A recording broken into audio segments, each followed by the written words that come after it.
മൂന്ന് പ്രധാനമായ ഏരിയകളിലാണ് സ്ത്രീകൾക്ക് അള്ളാഹു നിർദ്ദേശം നൽകിയിരിക്കുന്നത്. ഒന്നാമത്തെ ഇത് മൂന്നും അതിന്റെ അക്ഷരാർത്ഥത്തിൽ പാലിക്കപ്പെടാതെ സുഹൃത്തുക്കളെ ഈ സമൂഹത്തിൽ മാറ്റുന്നുണ്ട്. കാരണം അപകടങ്ങൾ വർദ്ധിച്ചു വന്നുകൊണ്ടിരിക്കുകയാണ്. കാരണം സ്ത്രീകൾ എല്ലാ കാര്യങ്ങൾക്കും എല്ലാ രംഗത്തും സ്ത്രീകൾ വന്നു, എല്ലാ മേഖലകളിലും സ്ത്രീകളുടെ സാന്നിധ്യമായി. അങ്ങനെ വരുമ്പോൾ അപകടങ്ങളും അതേപോലെ തന്നെ പ്രശ്നങ്ങളും സമൂഹത്തിൽ വർദ്ധിച്ചു വന്നുകൊണ്ടിരിക്കുകയാണ്. يا أيها النبي قل لأزواجك وبناتك ونساء المؤمنين يدنين عليهن من جلابيبهن يا أيها النبي ഈ പ്രവാചകരെ قل لأزواجك وبناتك നിന്റെ ഭാര്യമാരോട് താങ്കളുടെ ഭാര്യമാരോട് പറയണം, പെൺമക്കളോട് പറയണം. പിന്നെയോ വനിസാഇൽ മുഅ്മിനീൻ സത്യവിശ്വാസിനികളായ സ്ത്രീകളോടും പറയണം. പറയണമെന്ന് പറഞ്ഞാൽ അത് നിർബന്ധമായ ഒരു കൽപ്പന തന്നെയല്ലേ. രണ്ടു വാക്ക് യുദ്നീന അലൈഹിന്ന മിൻ ജലാബീബിഹിന്ന യുദ്നീന അവരെന്ത് ചെയ്യട്ടെ തൂക്കിയിടട്ടെ. അവർ യുദ്നീന അലൈഹിന്ന അവർ താഴ്ത്തിയിടട്ടെ തൂക്കി. അപ്പൊ ദേഹത്തിലൂടെ താഴ്ത്തിയിടേണ്ട ഒരു വസ്ത്രരൂപത്തെ കുറിച്ചാണ് പറയുന്നത്. ഇപ്പൊ ദേഹത്തിന്റെ ആകാരങ്ങളിൽ ഷോൾഡർ അതേപോലെ തന്നെ ദേഹത്തിന്റെ ഓരോ ഭാഗങ്ങളും കാണാത്ത രൂപത്തിൽ അയഞ്ഞു നിൽക്കുന്ന ഒരു വസ്ത്രം ഒരു സ്ത്രീ ധരിക്കണം എന്നത് ഇസ്ലാമിക വേഷവിധാനത്തെ കുറിച്ചുള്ള ഒന്നാമത്തെ ആയത്താണ്. ഈ ആയത്ത് കഴിഞ്ഞിട്ടേ ബാക്കിയുള്ളൂ.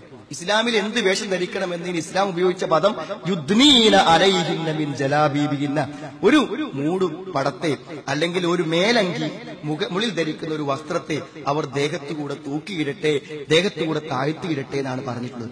അതേപോലെ തന്നെ ദേഹത്ത് ഒട്ടിച്ചേർന്ന വസ്ത്രം, ശരീരത്തിന്റെ കൈയും അവയവങ്ങളും ഒക്കെ വേറിട്ട് കാണത്തക്ക വിധത്തിലുള്ള ഒരു വസ്ത്രം ധരിക്കാൻ ഈ ആയത്തിന്റെ അടിസ്ഥാനത്തിൽ പറ്റുമോ?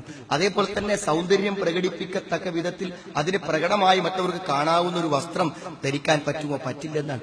ഇതിന്റെ ഗൗരവം എന്താണെന്ന് വെച്ചാൽ ആ ഒറ്റ ഹദീസ് മതി. സിൻഫാനി ബിൻ അഹ്ലിന്നാർ രണ്ട് കൂട്ടക്കാര് നരകത്തിന്റെ ആളുകളാണ്. എന്നിട്ട് അള്ളാഹു റസൂൽ പറഞ്ഞത് കാസിയാത്തുൻ ആരിയാത്താണ്, ധരിച്ചവരാണ് നഗ്നകളാണെന്ന് പറഞ്ഞാൽ ധരിക്കാത്തതല്ല പ്രശ്നം.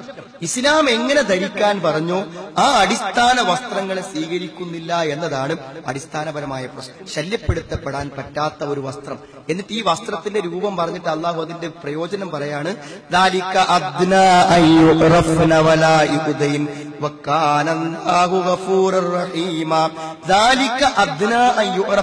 അവർ തിരിച്ചറിയപ്പെടാൻ. എന്താ സഹോദരങ്ങളെ തിരിച്ചറിയപ്പെടാൻ? മാന്യമായ ഒരു ഇസ്ലാമിക മര്യാദ സ്വീകരിക്കുന്ന ഒരു സ്ത്രീയാണെന്ന് വേഷം കൊണ്ട് മനസ്സിലാകണം. പിന്നെയോ വലായുദൈൻ അവർ ശല്യപ്പെടുത്തപ്പെടാതിരിക്കുവാൻ. സ്ത്രീകളുടെ മേലുള്ള എല്ലാ കയ്യേറ്റങ്ങൾക്കും അടിസ്ഥാനപരമായ കാര്യം വേഷത്തിൽ മാന്യമായി വേഷം ധരിച്ച ഒരു സ്ത്രീക്ക് എതിലും സഞ്ചരിക്കാം, എവിടെയും ജീവിക്കാം, ആ സുരക്ഷിതത്വം അവൾക്കുണ്ടാകുമെന്ന്. രണ്ടാമത്തൊരു കാര്യം എന്ന് പറഞ്ഞാൽ സൗന്ദര്യം പ്രകടിപ്പിക്കുവാൻ വേണ്ടി സഹോദരിമാര് പുറത്തിറങ്ങാൻ പറ്റൂല.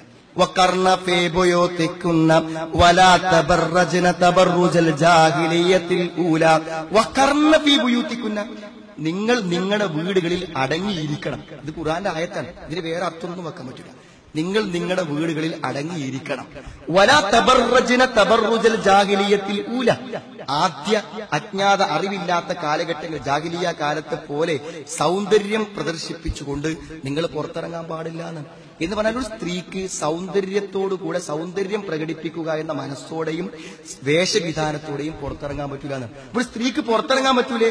അള്ളാഹുവിന്റെ റസൂൽ ഈദിന്റെ സമയത്ത് സ്ത്രീകളോട് ആർത്തവകാരികളായ സ്ത്രീകളെ കൂടി കൂട്ടി പോകാൻ പറഞ്ഞിട്ടുണ്ട്. ഇപ്പൊ സ്ത്രീകൾക്ക് ആവശ്യം ജുമാക്ക് പോകാൻ വേണ്ടി പറഞ്ഞിട്ടുണ്ട്. നബിന്റെ ഭാര്യമാർ ജുമാക്ക് പോയിട്ടുണ്ട്. സഹോദരങ്ങളെ അത്യാവശ്യം ഒരു ചികിത്സയോ രോഗമൊക്കെ ഉണ്ടാവും, ഒക്കെ പുറത്തു പോകേണ്ടിരും. പക്ഷെ അടിസ്ഥാന തത്വം ഒരു സ്ത്രീ എല്ലാ സമയവും വീട്ടിന്റെ പുറത്താവുക എന്നുള്ളതല്ല. ഒരു സ്ത്രീ വീടിന്റെ ഉള്ളിലാവുക എന്നതാണ് ഇസ്ലാമിന്റെ അടിസ്ഥാന തത്വം. പിന്നെ പുറത്ത് അവൾ ഉണ്ടാവേണ്ടതോ അവളുടെ ആവശ്യങ്ങൾക്കും കാര്യങ്ങൾക്കും വേണ്ടി മാത്രമാണ്. ഇത് ഇസ്ലാമിന്റെ തത്വമാണ് സഹോദരങ്ങളെ. റസൂലുള്ളാഹിന്റെ ഹദീസ് നോക്കൂ നിങ്ങൾ. അയ്യുമമ്രഅത്തിൻ ഇസ്തത്താറത്ത്, ഒരു പെണ്ണ് സുഗന്ധം ഉപയോഗിച്ചാൽ സുമ്മ ഹറജത്ത്, പിന്നെ അവൾ പുറത്തു പോയാൽ ഫമറത്ത് അലാ ഖൗമിൻ, അങ്ങനെ ഒരു ജനതയുടെ അടുക്കിലൂടെ അവൾ നടന്നുപോയി യജിദു റിഹ, അങ്ങനെ ഒരു മണം എനിക്ക് ഉണ്ടായിക്കോട്ടെ, അത് ആളുകൾ കിട്ടിക്കോട്ടെ എന്നാണ് അവളുടെ ഉദ്ദേശമെങ്കിൽ ഫഹിയ സാനിയ, അവൾ വ്യഭിചാരിണിയായ ഒരു സ്ത്രീയാകുന്നു എന്ന് പറയുമ്പോൾ എത്ര ഗൗരവമുണ്ട് സഹോദരങ്ങളെ. മൂന്നാമത്തെ കാര്യം, തന്റെ ഭർത്താവിനോട് പെരുമാറുന്ന പോലെ ഒരു സ്ത്രീക്ക് ഒരു അന്യപുരുഷനോട് പെരുമാറാൻ പറ്റില്ല. ആ വ്യത്യാസം അങ്ങനെ തന്നെ ഖുർആൻ പഠിപ്പിച്ചു. സുഹൃത്തുക്കളെ, ഇന്ന് നമ്മുടെ സഹോദരിമാരുടെ അവസ്ഥ എന്താണ്? കുറ്റപ്പെടുത്തി പറയല്ല. അതായത് മഹറമായ പുരുഷന്മാർ, സ്വന്തം വാപ്പ, ഭർത്താവ്, ആങ്ങള, ഇവരോടൊക്കെ പെരുമാറുന്ന പോലെ തന്നെയാണ് ക്ലാസ്മേറ്റിനോട്, സഹപ്രവർത്തകനോട്, തന്റെ കൂടെ ജോലി ചെയ്യുന്ന ആളുകളോട്, വഴിയിൽ കാണുന്നവരോട്, ജോലിക്ക് വീട്ടിൽ വരുന്നവരോട്, പത്രക്കാരനോട്, പാലുകാരോട്, എല്ലാവരോടും പെരുമാറുന്ന തമാശകളും കമന്റുകളും എല്ലാം തന്റെ ഭർത്താവിനോട് എങ്ങനെ പെരുമാറുന്നു അങ്ങനെ തന്നെയാണ് പെരുമാറുന്നത്.